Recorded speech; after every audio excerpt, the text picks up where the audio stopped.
Hello and welcome. We are going to put together the 289 on the engine test stand. Well, it's already on the engine test stand. So D and he came here to help me to actually finalize everything so we can actually start this vehicle. Now, if you have not seen my wife put together this 289, make sure you see that video. It'll show you step by step what's all involved and what she actually did to it. So D and we actually going to finish hooking up on the engine test stand, all the wires, and I am glad to have you with me, D. All right, buddy. So let's begin. Okay. What I'm first going to do is I'm going to connect to the positive of the ignition cord. Okay. This is a homemade engine test stand that I pretty much just made out of scrap iron that I had around the shop. But it's so much easier to actually work on breaking the engine on an engine test stand. And it's pretty much the engine's just right in your lap, especially when you run into leaks and you need to make your repairs and make your adjustments. It's so much easier than having the engine inside of a vehicle.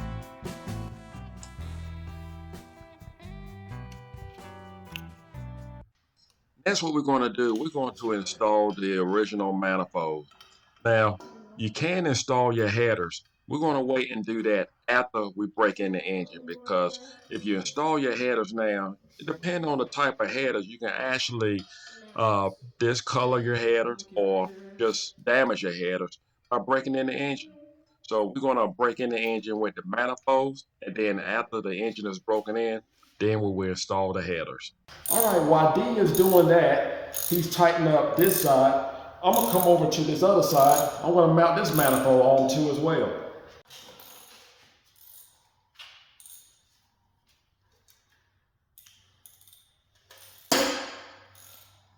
And when you're done with that side, I'm gonna need for you to come over here.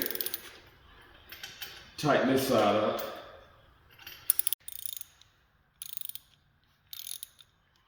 I'm going to connect the engine to the test stand. I need to ground it, because anytime you put your vehicle, your engine inside your vehicle, it has to be ground to the vehicle. So I'm going to ground it to the test stand so we won't have a problem with starting it and won't have any shortage as far as our wires. Okay, I'm done now. You done? Good deal. All right, so what I'm going to do is connect a ground cable right at the starter. Take the other end of it and connect it anywhere on the frame. Tighten down our bolt. Now we need a battery. I made this stand years ago, and I made a battery tray big enough to handle any battery that I choose to use. What I'm going to do now is connect the positive side of the battery onto the solenoid. We connect our positive cable onto our solenoid. Tighten down our positive cable. Then we're going to ground our negative cable. Just want to make sure that we have good connection.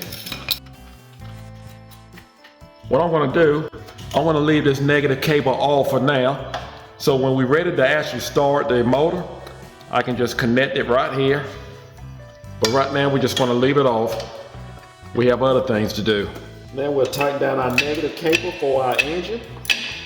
This is not important, but I have a little time on my hands because I have some help.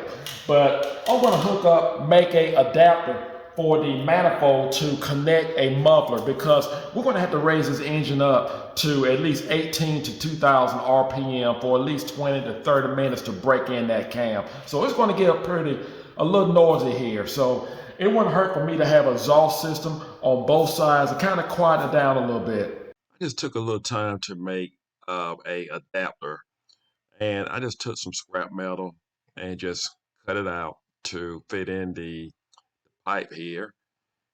And this is what it's going to look like, but I need a well all the way around it just to make sure it's sealed. And I have it welded all the way around. Just want to take a little time to dress it up. After turning a couple wrenches, my partner, he decided he's going to go play football. So, you know, good help is hard to find. Whenever you do have it, I take advantage of it because you never know how long you're going to have it. We have the engine grounded to the frame. We have the manifolds connected, and we have the core connected to the ignition switch. So now what we're going to do, we're going to connect the distributor. We're going to take this wire here, we're going to hook it up to the core, the negative side of the core. And this wire here, we're going to hook it up to the ignition switch. Take our hot wire, connect it to our power source on our ignition switch. Now I'm going to connect the adapters that I made. We'll connect the other side. So far so good. We have the exhaust mufflers on. And like I said, this is not necessary, but it's just something that I like to do.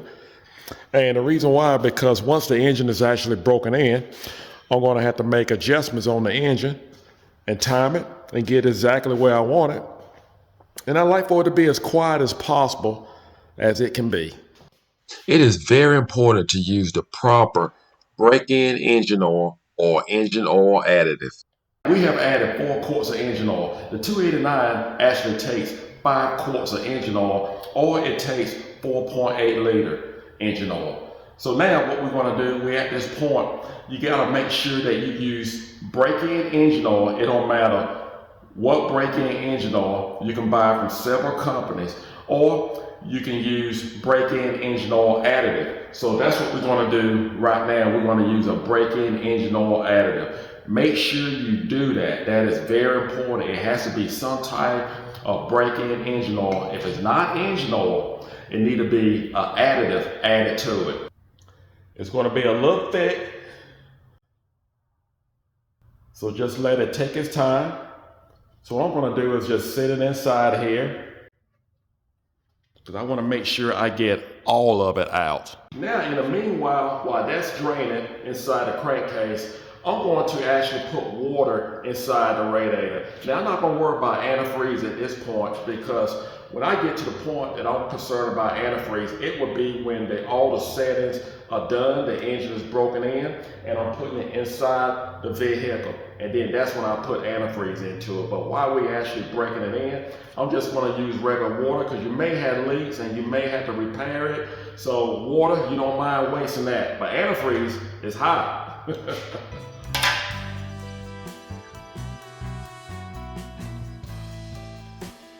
Now what we're going to do, we are at the point that we can actually prime the motor. So what we're going to do, we're going to remove the distributor. Now, there are several ways that you can actually prime, but you want to make sure you prime your engine before you try to attempt to start it. But what we're going to do, we're going to actually prime it through the distributor hole, or you can have a primer. You can actually purchase one. I used to have one some time ago. I don't think it works anymore, and I stopped using it some time ago. But you can actually pressurize the side of the block and actually put all of your oil into it, at least half of your oil into the canister, and actually have an air compressor and pressurize your oil into the block to actually build up your oil pressure. But like I said, we're going to actually remove the distributor, and we're going to prime it that way. What we're going to do is just unlock. And we're going to pull up on the distributor. You may have to move it back and forth. I'm going to remove that hose. Pull it straight up. We're just going to move it to the side for right now. So here's the primer tool that you can actually use. Now I want you to be aware, they're both the same style.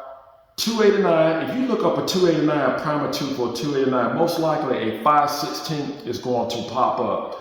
5/16 is not going to work for me. I need a quarter. I need a size smaller, because when I put a 5/16 in here, it actually it's just not connected to my my oil pump shaft.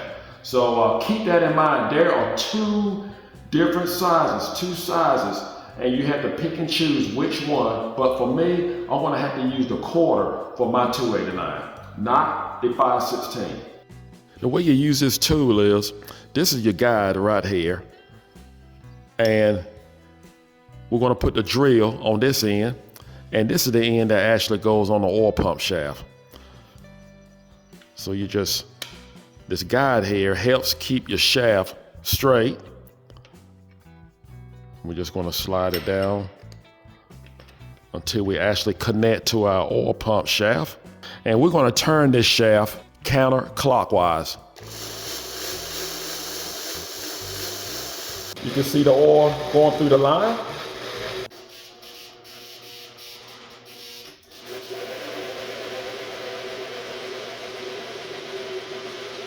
Next, what we're gonna do, we're gonna place back our distributor, but you wanna make sure it's gonna be on #1 top dead center. There will be an individual video to show you how to set your distributor top dead center.